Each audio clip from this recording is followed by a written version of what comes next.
इसीलिए कहता हूं कि जो व्यक्ति कथाओं को अपने आत्मबोध और आत्म कल्याण के लिए अगर बैठ करके पंडाल में सुने तो गारंटी के साथ कहता हूं कि उसके जीवन में परिवर्तन निश्चित आ जाएगा। क्योंकि हम जैसे होते हैं, जिस प्रकार की हमारी दृष्टि होती है, जितने हमारे अंदर विचार होते हैं, हम उतना ही सोच सकते हैं। जैसी दृष्टि होती है वैसा ही हम देखते हैं। जैसे आप आजकल तो देखे हैं ना, टेक्निकल में काला, लाल, पीला रंग बिरंगे चश्मे भी आने लगे। हम सफेद चश्मा लगाते हैं तो सब कुछ वैसा ही दिखता है जैसा सामने का दृश्य है। यानी कि अगर हमारी दृष्टि और हमारे विचार अच्छे हैं, हम स्वयं अच्छे हैं, तो सामने वाले पर भी हम तुरंत विश्वास कर लेते हैं, क्योंकि जैसे हम हैं वैसे सामने वाला भी।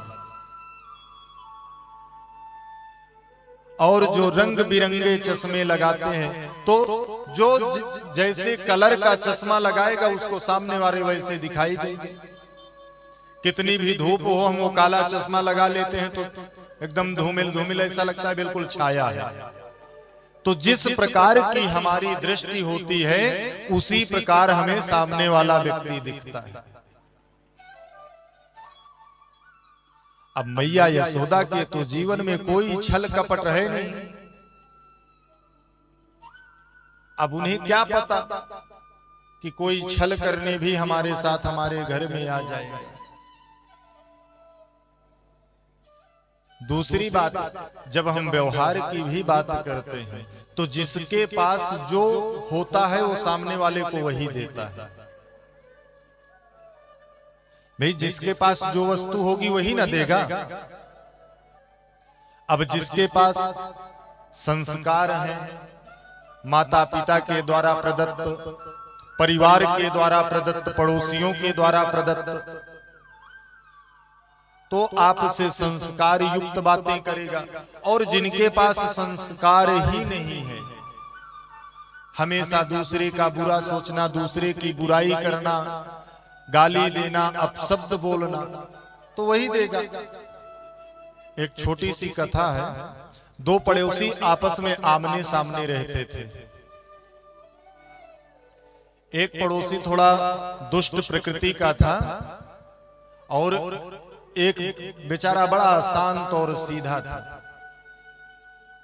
तो जो सीधा पड़ोसी था, और दोनों के घर आमने सामने, सड़क के इस पार उसका, सड़क के उस पार उसका।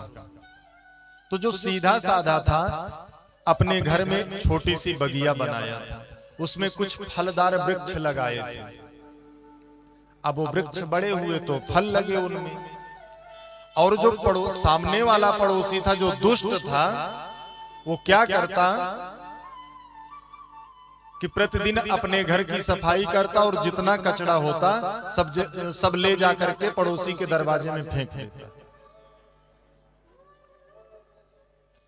पड़ोसी जब उठता तो बेचारा अपना वो भी साफ सफाई करता, तो उस कचरे को भी समेट करके ले जा करके जहां कचरा फेंका जाता है वहां फेंक दे।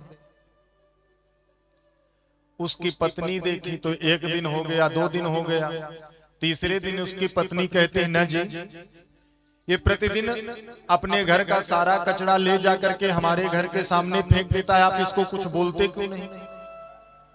अब वो बेचारा सीधा सज्जन आदमी बोलता है, हो गया ना देवी, छोड़ो। वो फेंक देता है। हम अपने घर की सफाई करते हैं, हम सब समेट के ले जा करके फेंक देते हैं।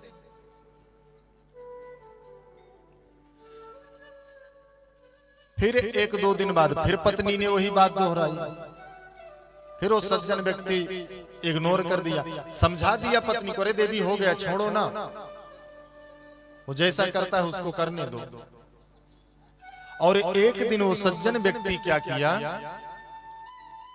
समय निर्धारित था कि वो उसके जागने के पहले कचरा फेंक के जाता है।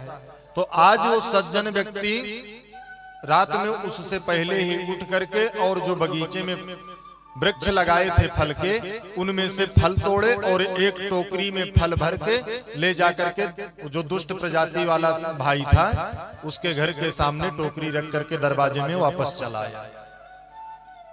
अब जब वो अंदर से सफाई करते हुए आया दरवाजे पर और दरवाजे को खोला, देखा तो दरवाजे के बाहर फल से भरी टोकरी रखी। तो अब जब आमने सामने है तो उसको भी पता है कि हाँ इसी पेड़ के फल हैं। देखा तो पानी पानी हो गया और स्वयं जाकर के पड़ोसी से माफी मांगा। इस कथा का भाव क्या है कि जिसके पास जो होगा वही सामने वाले को देगा।